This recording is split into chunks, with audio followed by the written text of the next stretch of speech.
Hello, Kasexy Fab! Welcome again to my YouTube channel.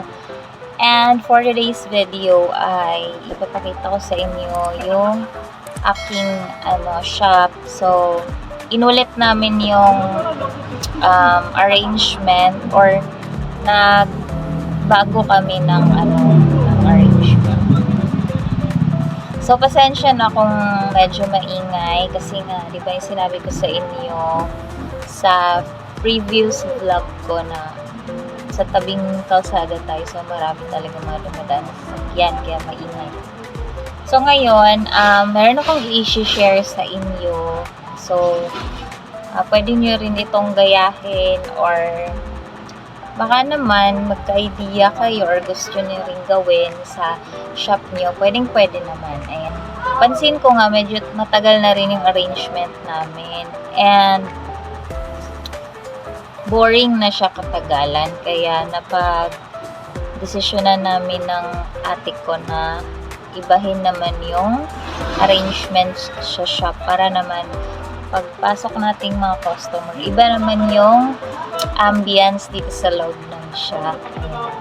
And mga ka-sexy fab, nag-add din ako ng mga ibang items na paninda natin, no? So, kung kayo ay nagtitinda ng mga damit, pwede rin kayong mag-add ng mga or mag-additional kayo ng mga new items na pwede rin pangbenta para if in case na matumal tayo sa mga damit, so sa ibang mga items naman babawi tayo. So ano ba yung mga sinasabi ko sa inyo na ibang items? Like yung mga accessories and mga makeup products, no? So ayan, naglagay na ako niyan. Meron na tayong mga makeup products, mga ipit-ipit sa mga hair, mga fashion earrings, and marami pa, no? So kailangan nating mag-add para naman mas gaganahan yung ating mga customer na pumasok sa ating shop kasi marami silang makikita. Ayan. So, pakita ko sa inyo yung view. Yung view. Ayan. Ganyan na siya. Ayan. So, nilipat ko yung ito siya. Pakita ko sa inyo, ha. Yan, yan ka-sexy fab. Doon yan nakalagay sa, dito sa may labas. Dito banda, oh. Yan, dito ko siya nilagay. Yan. So, nilipat namin siya banda doon. Yan, nilipat. Tapos, ito yung mga bago kong pinaglalagay sa harap. Ayan. Yan yung aking dinagdag. Ayan.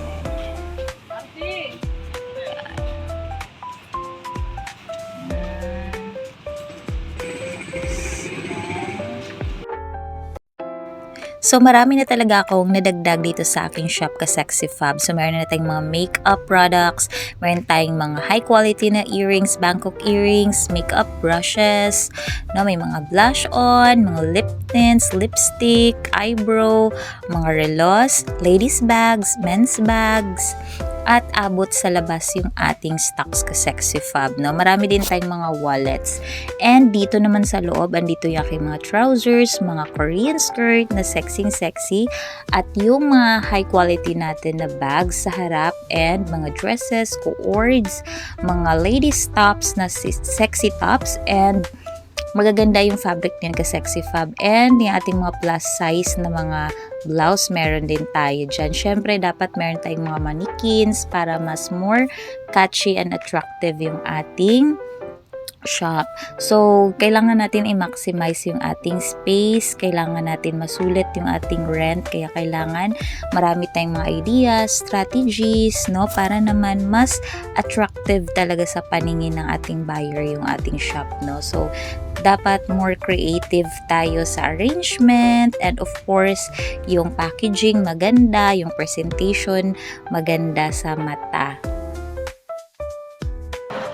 So, ayun mga ka-sexy fab, napakita ko na sa inyo yung aking mga ibang items na dinagdag sa shop. So, pwede nyo rin gawin yun.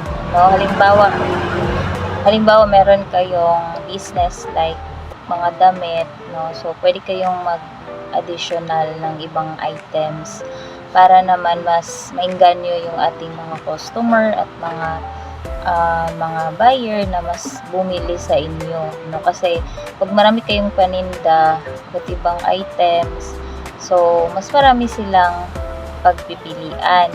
Pero syempre, huwag kayong masyadong lalayo doon sa sa ibebenta nyo. Like, syempre, pag mga damit, di naman pwede mag-add kayo ng tabo, timba. So, parang layo na nun, diba? So, dapat syempre pag damit, so ano yung mga pwede nating i-add?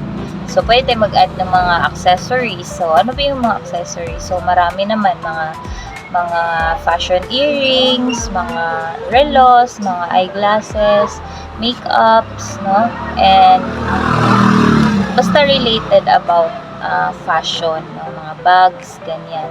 So, meron akong mga ladies bag, men's bag, and mga mabibenta din yun. No?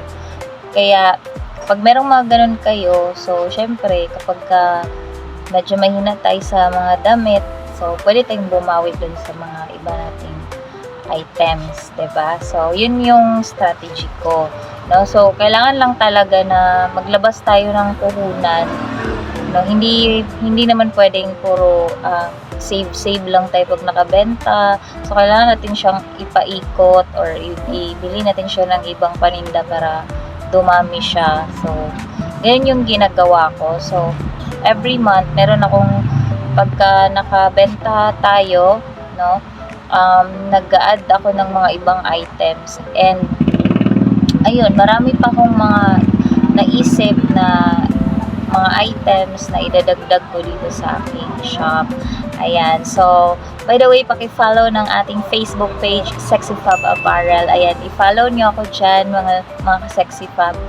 And pwede rin kayong mag-order sa akin online. So, PM lang kayo sa aking page, and of course paki-like and follow. And sa mga viewers ko dito sa aking YouTube, so baguhan lang tayo and konti pa tayo, no? And kung kayo ay first time sa aking YouTube channel, pwede nyo akong i-subscribe para every time na mag-upload ako ng new video ay ma-update kayo. So, sa mga hindi nakakaalam, yung ating channel ay all about business ideas, mga business tips, fashion. So, dito sinishare ko, binabahagi ko dito yung aking mga experience sa pag-business. So, ayun lang mga ka-Sexy Fab. Nag-update lang ako sa inyo kasi ilang weeks din tayo na hindi nakapag-upload sa ating YouTube kasi syempre na-busy tayo. So, ngayon ko lang naisipan na mag-vlog kasi feeling ko, wala lang, gusto ko lang talaga siyang i-vlog at ipakita sa inyo yung aking shop. Ayan. So, ayun mga ka-Sexy Fab, thank you for watching my video, and sa susunod, pagka naman hindi ako busy, magbi-video ako ulit, gagawa tayo ng mga next vlog, no? And ayan, subscribe lang kayo sa aking YouTube sa mga first time pa lang dito sa aking channel. Malay nyo, meron pa kayong mapupulot na mga ideas about business tips, and everything. So yun lang ka-Sexy Fab, and thank you for watching my vlog. See you on my next vlog. Bye-bye!